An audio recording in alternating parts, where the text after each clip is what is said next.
उस आदमी ने गहरी सांस ली, फिर मुड़कर अपनी प्रेमिका को 100 मीटर ऊंची चट्टान से नीचे धकेल दिया। महिला के होश में आने से पहले ही उसे एक उठी हुई लकड़ी की छड़ी से छेद दिया गया। महिला की मौत देखकर वह आदमी तुरंत अपने घर लौट गया। उसने एक बड़ी आग जलाई और उस स्त्री की सारी चीजें उसमें फेंक दी। उसे लगा कि वह सबूतों को मिटाकर कानूनी सजा से बच सकता है। लेकिन किसने सोचा होगा कि चट्टान के नीचे चींटियों पर अचानक खून के कुछ धब्बे दिखाई देंगे। उन्होंने खून की गंध का पीछा किया और जल्दी से महिला के शरीर पर चढ़ गए और उसके घाव को लगातार काटते रहे। शायद शरीर पर खून के धब्बे उत्तेजना के कारण हुए थे। चींटियों के काटने के बावजूद वह महिला किसी चमत्कार की तरह बच गई। हालांकि वह यह नहीं देख पा रहा था कि उसके पेट पर लगा घाव कितना गंभीर था, फिर भी वह मुंह से खून खांस रहा था। वह महिला अच्छी तरह जानती थी कि वह बहुत ही बुरी स्थिति में है।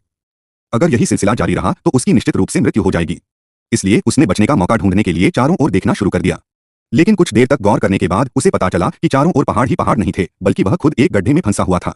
वहां उसकी मदद करने के लिए कोई नहीं था। ऐसी विकट परिस्थिति देखकर वह महिला पूरी तरह से हताश हो गई। जब वह मरने ही वाला था, तभी अचानक उसकी आंखों में एक लाल बत्ती दिखाई दी। उस महिला को तुरंत जीवित रहने की उम्मीद जगी। इसलिए उसने उसे पकड़ने की पूरी कोशिश की, लेकिन वह थोड़ा ज्यादा ताकतवर था। उसका पेट बुरी तरह से फट गया था। जीवित रहने के लिए उसे दर्द सहना पड़ा और अपना हाथ सबसे लंबे व्यक्ति तक फैलाना पड़ा। अपने निरंतर प्रयास के बाद आखिरकार उसने ईयरफोन पकड़ लिया। घाव से अभी भी खून बह रहा था। सांस लेने का भी समय नहीं बचा था। महिला ने झटपट अपने ईयरफोन से अपने पास रखे लाइटर को ढक लिया और उसे ऐसी जगह रख दिया जहां से वह उसे उठा सके।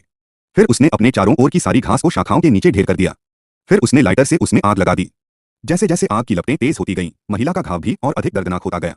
आप कल्पना कर सकते हैं कि ऐसी विकट परिस्थिति में भी आप जीवित रह सकते हैं। जीवित रहने की उसकी इच्छा दिन ब दिन बढ़ती गई। आधा घंटा बीत गया। अपनी प्रबल इच्छा शक्ति के बल पर वह इसे पकड़े रहने के लिए बाध्य था। इसी समय आग की मार से पेड़ की शाखाएं अंततः गिरने लगीं। उन्हें एहसास हुआ कि शाखाएं जलने ही वाली थीं। महिला लगातार छटपटाने लगी। फिर उसने ताजी हवा में सांस ली। लंबी मृत्यु के बाद महिला ने भी राहत की सांस ली। लेकिन इसी समय उसे अचानक एक कार के हॉर्न की आवाज सुनाई दी और वह जल्दी से वहां पहुंचने के लिए बेताब हो गई। पता चला कि तीनों बदमाशों ने रात के बुरे सपने से बचने के लिए शव को नष्ट करने के इरादे से यहां आने का फैसला किया था। सांस लेने का भी समय नहीं था। महिला ने जल्दबाजी में गंभीर रूप से घायल व्यक्ति के शरीर पर चढ़कर अपनी जान जोखिम में डाल दी।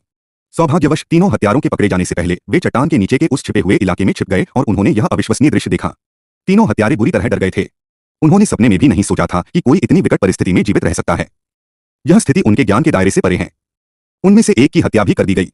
वह महिला पुलिस को मदद के लिए फोन करने से डर रही थी। अपने सामने खड़ी सुअर जैसी साथी को देखकर वह आदमी गुस्से से भर गया और उस समय कुछ बोल नहीं पा रहा था। उसने दूसरे व्यक्ति की गर्दन पकड़ ली और उसे दृढ़ता से कहा कि आज वह एक मृत व्यक्ति को देखने जा रहा है। उसने कहा कि वह कार चला रहा था और उसने उसका पीछा किया। उन तीनों के बीच की बातचीत सुनकर महिला अपने शरीर के दर्द को सहन नहीं कर पाई। उसे चोट लगी थी और उसे जल्दबाजी में यहां से छोड़ दिया गया था। जब तीनों हत्यारे यहां पहुंचे तो जमीन पर खून का एक छोटा सा धब्बा ही बचा था। तीनों लोग निर्धारित रेखा के साथ साथ दृढ़ता से गाड़ी चलाते रहे, लेकिन अंत में वे एक नदी के किनारे रुक गए। पता चला कि खून का धब्बा यहीं गायब हो गया था। बाद में उस छोटे दाढ़ी वाले व्यक्ति ने सुझाव दिया कि वे दोनों अलग हो जाएं, लेकिन वह मूल स्थान पर ही रहना चाहता था, क्योंकि उसे लगा कि बेला किसी ऐसी जगह पर छिपी हो सकती है जहां से दिखाई न दे और उनके जाने का इंतजार कर रही हो। हालांकि उस समय मालकिन नदी के रास्ते भागने की पूरी कोशिश कर रही थी। अचानक उसे इंजन की आवाज सुनाई दी और वह डर के मारे छिप गई। कुछ देर बाद उसने नदी किनारे उस मोटे आदमी को देखा। वह धीरे धीरे दौड़कर बंदूक लेने गया। मोटा आदमी बुरी तरह डर गया था। तथापि बाद में पता चला कि यही वह जाल था जो उसने बिछाया था। बंदूक तो बस उसे आने के लिए लुभाने के लिए थी, इसलिए उसने इसे जाने दिया। फिर उन्होंने कैमरे के जरिए अपने साथियों को यह खबर दी। फिर बेला बार बार पानी में खिंची चली गई।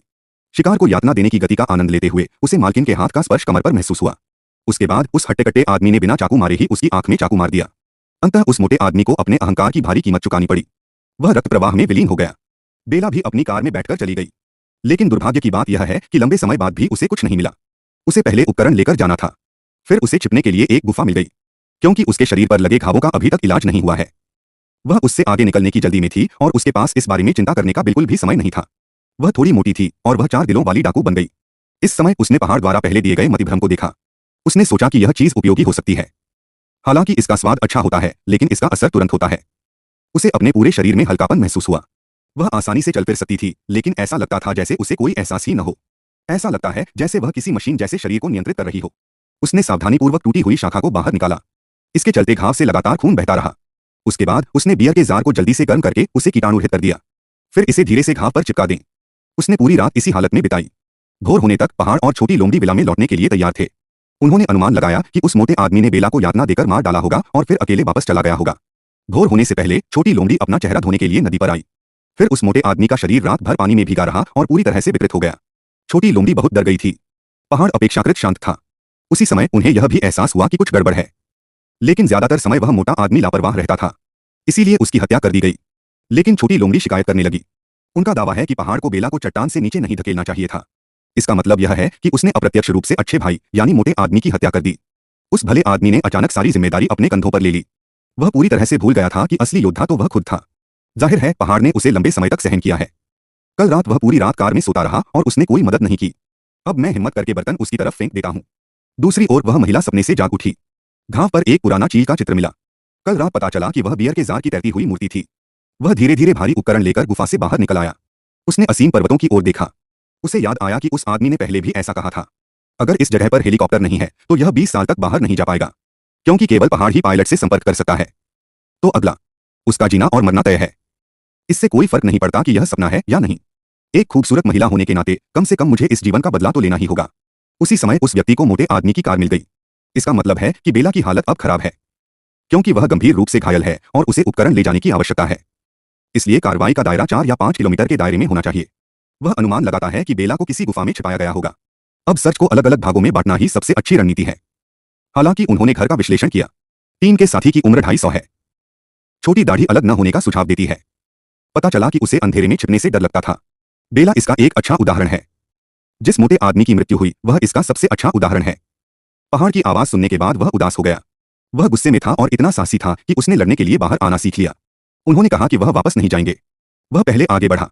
इसी समय दूर खड़ी महिला को दूरबीन के माध्यम से प्रकाश की एक चमक दिखाई दी। बाद में पता चला कि वह व्यक्ति नाक की चोट की जांच कर रहा था। यह एक संयोग ही था कि दर्पण के प्रतिबिंब से मेज की स्थिति का पता चल गया। बेला ने अपनी प्रगति की दिशा पहले ही तय कर ली है, क्योंकि पहाड़ी सड़क एक